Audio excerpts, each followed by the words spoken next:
18వ శక్తిపీఠం కాశ్మీర్లో ఉన్నటువంటి సరస్వతీదేవి. ఇక్కడ సతీదేవి శరీర భాగాలలో కుడి చేయి పడినట్టు చెప్తారు. ఈ ఆలయం చాలా ప్రఖ్యాతగాంచినది. పూర్వం వేద పండితులు ఈ క్షేత్రంలో వేద పారాయణం నేర్చుకోవడానికి అత్యంత ఆసక్తి చూపించేవారు. గతంలో ఈ ఆలయం ఉన్న చోటే విశ్వవిద్యాలయం ఉండేది. శంకరాచార్యులు ఇక్కడ శారదాపీఠాన్ని కూడా నిర్మించారు.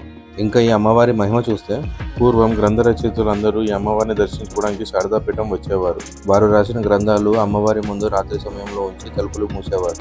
పొద్దున్న ఆలయం తలుపులు తెరిచి చూస్తే ఆ గ్రంథాలు యథావిధిగా ఉంటే అమ్మవారి అనుగ్రహం పొందినట్టు. ఒకవేళ ఆ గ్రంథాలు చెల్లా చెదురుగా పడి ఉంటే అమ్మవారి సంతృప్తి చెందనట్టు.